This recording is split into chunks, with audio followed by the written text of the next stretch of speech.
Mewah yang disita penyidik Kejaksaan Agung antara lain adalah 2 mobil sport Ferrari dan juga 1 mobil sport Mercedes.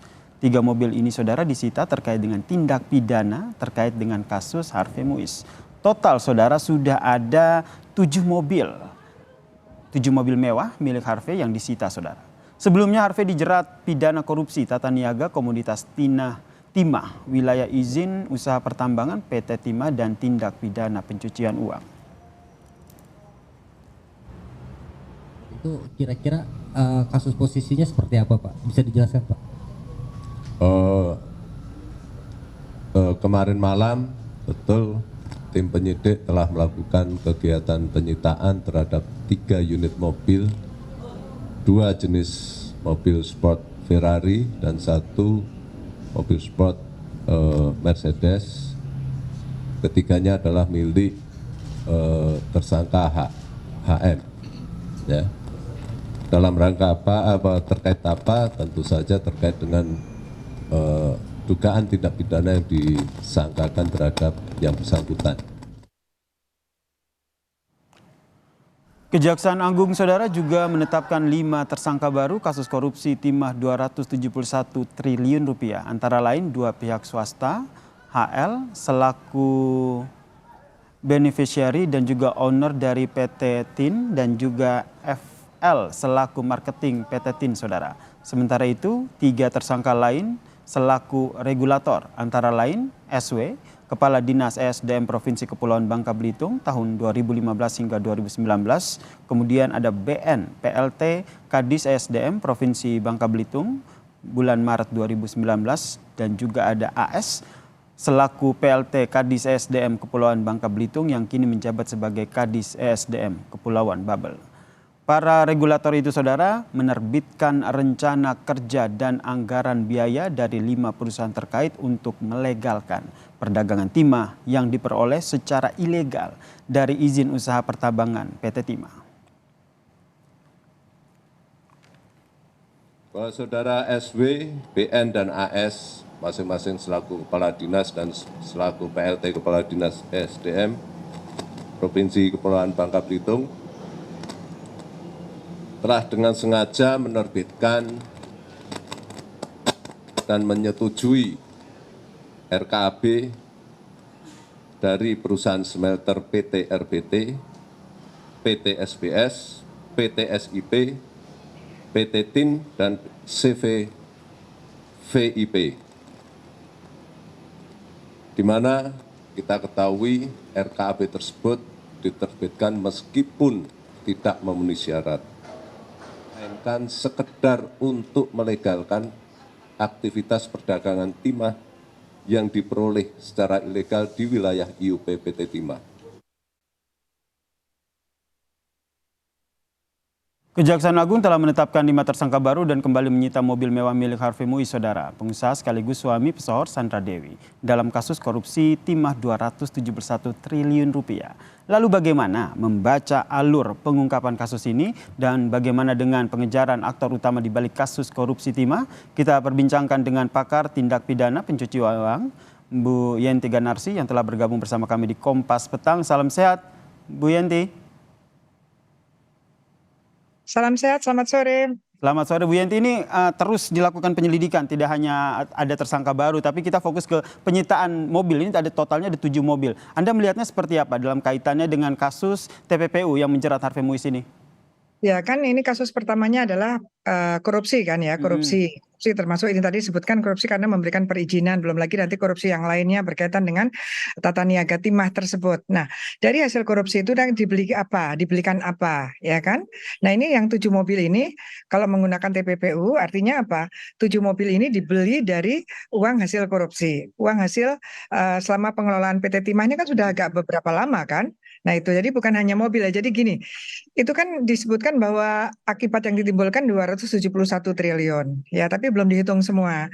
Belum dihitung semua sebetulnya dari hasil timah sendiri itu berapa, kemana, itu yang harus didalami juga gitu ya.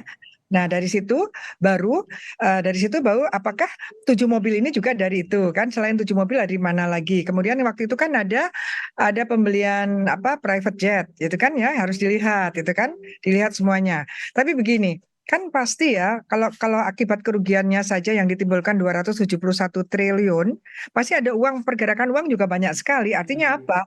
7 mobil itu nggak ada apa-apanya dibandingkan itu. Jadi harus lebih lebih di apa lebih di apa lebih dikuatkan lagi dalam melacak hasil kejahatan itu kemana saja.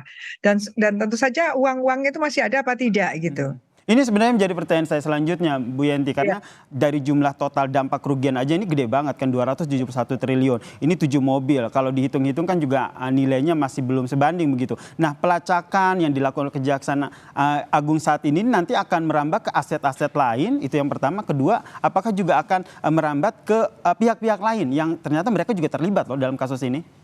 Iya, kita kan lihat ya. Jadi nanti kan ini tersangkanya kan dari 16 sudah tambah 5 ya, 21 Jadi ya. 21, betul. 21. Nah, 21. Ini kan masing-masing didekati ya, didekati dengan pendalaman-pendalaman pada 21 orang itu, dan juga dari 21 orang itu pernah ada transaksi atau hubungan-hubungan dengan orang-orang lain apa tidak, itu harusnya sudah PPATK sudah memberikan datanya itu kepada kejaksaan gitu kan. Jadi uang-uang yang diterima dari 21 orang ini ngalirnya ke siapa saja. Nah, pada mereka lah. Jadi jangan hanya kepada apa ya, hanya mobil gitu ya, pada barang-barang yang dibeli saja, tetapi juga yang diberikan kepada siapa. Karena orang-orang itu yang mungkin tidak terlibat korupsi PT Timahnya, itu kemungkinan terlibatnya adalah menerima hasil korupsi dari tata niaga timah yang ilegal ini, sehingga mereka-mereka itu yang menerima adalah bisa kita kenakan tindak pidana pencucian uang pasif gitu. Ini Oke. sangat penting, iya. Bu Yanti sendiri melihat ini sudah sejauh mana sih ini Kejaksaan Agung mengusut kasus korupsi timah dengan total dampak kerugian 271 T ini, Bu Yanti? Ya, kalau orangnya kan sudah banyak ya, 21 ya Ada orangnya kan 21. sudah banyak. Ya, tetapi gini, sekarang ini paradigma pemberantasan korupsi, penjeraan pelaku tindak pidana korupsi itu tidak cukup kalau hanya menggunakan undang-undang korupsi saja, tetapi juga menggunakan undang-undang TPPU. Artinya apa? Artinya kita harus menjerakan, membuat korupsi-korupsi ini bisa ditekan dan kemudian tidak menjadi pelaku lagi atau orang lain juga melakukan dengan cara siapapun yang menikmati hasil korupsi itu juga ditekankan untuk diterapkan dengan TPPU. Dan termasuk orang yang mengalirkan itu kan kena TPPU aktif ya. Tapi untuk Indonesia, TPPU pasif itu masih sangat jarang diterapkan. Itu penting karena TPPU pada pasif ini dalam artian mereka yang menerima, begitu ya? menerima, iya Dan itu juga menerima. sebenarnya harus diusut begitu oleh Kejaksaan menurut Anda? Sangat. Iya betul, walaupun ya di undang-undang kita ancaman pidananya lebih rendah ya kalau TPPU pasif, tetapi sebetulnya di Amerika tuh sama, aktif dan pasif tuh sama-sama ancaman pidananya sama. Artinya apa? Mereka berdua tuh sama-sama berbahaya untuk tidak terungkapnya kejahatan ini atau untuk tidak bisa dirampasnya kembali hasil kejahatan korupsi ini gitu. Oke, ini kan ada Ya, pihak regulator begitu, ada sejumlah ya. pihak dan instansi pemerintah begitu yang akhirnya ditetapkan sebagai tersangka. Menurut Anda ini 21 tersangka ini apakah sudah sesemuanya gitu, kalau bahasa kekiniannya ini sudah ditangkap semua, apa masih ada dalangnya nih, masih ada kelas kakapnya nih yang bermain di balik kasus 271 T ini? Menurut Ya, Anda? bisa jadi masih ada yang lebih tingginya gitu ya, bisa ada. Dan juga bisa jadi mereka yang 21 itu hanya lebih pada level korupsinya. Oke, Korupsi dan kemudian mengalirkan. mereka Kita yang eksekutor begitu ya? yang melakukan korupsi, Oke. terlibat dengan korupsi timahnya. Padahal kita mau kejar hasil korupsi itu dengan menerapkan TPPU, yaitu ketika mereka mengalirkan itu kemana? Ketika mereka mengalirkan, mereka berarti dapat mendapatkan kalau terbukti punishment-nya 2, yaitu dia kejahatan korupsi dan mengalirkan uang. Dan jangan lupa orang-orang yang menerima aliran dana itu penting sekali. Itu penting karena mereka meskipun mungkin tidak terlibat korupsinya, tetapi mereka menikmati hasil korupsinya dan itu mereka adalah TPPU pasif. Dan itu penting sekali. Jadi kalau kita Kalau memang ya ini menarik nih Mbak Yanti ini mengusut siapa yang menerima. Ini kalau kita lihat kan nggak mungkin serta-merta diterima, diberikan aja, pasti ada deal-dealan tertentu. Kalau dari kacamata Bu Yanti ini biasanya yang menerima tuh dari pihak-pihak mana saja? ya kemungkinan pihak yang mengamankan, ya kan, Mengamankan ini dalam artian korupsi. Dalam artian kenapa korupsi ini kok sekian lama terjadi didiamkan saja, ya kan ini agak lama kan. Ya itu kan kenapa ini kan sebetulnya kan ada izin yang memang sah dan kemudian diluaskan lagi, kemudian malah yang ilegal justru lebih luas daripada yang diizinkan dan sekian lama. Ini siapa? Siapa sih sebetulnya yang satu? Kalau nggak salah tadi malam itu udah ditangkap beneficial ownership-nya sudah ya. Betul. Tapi juga harus ada lagi mengapa korupsi-korupsi berkaitan dengan tambang, lingkungan hidup dan lain sebagainya itu bisa lama, mengapa tidak ada pengawasannya? Kenapa yang mengawasi sedemikian lemah? Apakah ada masalah istilahnya kong kali kong lah dengan mereka itu. Nah, itu potensi harus dilihat dan kalau memang ada itu potensi untuk sebagai pelaku juga, apakah pelakunya di korupsinya ataukah nanti dia dapat dari aliran dananya yaitu TPPU-nya gitu. Baik. Kita nantikan ya ini Mbak Yanti bagaimana pihak Kejaksaan Agung yang terus menyelidiki atau menyidik kasus korupsi dengan dampak kerugian 271 triliun ini. Terima kasih pakar pidana pencucian uang Bu Yanti Ganarsi telah bergabung bersama kami di Kompas Petang. Salam sehat.